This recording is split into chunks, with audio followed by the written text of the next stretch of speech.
Wala, sira na yata ito eh. Ano ba itong remote na to? Ay, Daddy, gumana. Daddy! Pupunta na pala kami bahay ni Mami.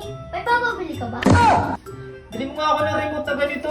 Grabe, ayaw na niya gumana eh. Kahapon na, gana pa to. Oh. Ay, wala pala akong cash dito. Oh, gamitin mo na lang yung card ko. Tapos, bilhin mo kung anong gusto nyo. Ha? Bilhin mo na ako ng ganitong remote ha. Dali mo na to para alam mo na ha. Sige, Daddy! Daddy! Ito na nga pala yung pinabili mong remote. Saka ito na din yung card mo. Salamat anak, salamat. Oh, nasaan ang pinabili nyo? Ay, nandun din sa labas. Di namin mabuhat ni Mami. Oh, bakit di nyo mabuhat? Malaki ba? Hindi lang malaki. Madami pa.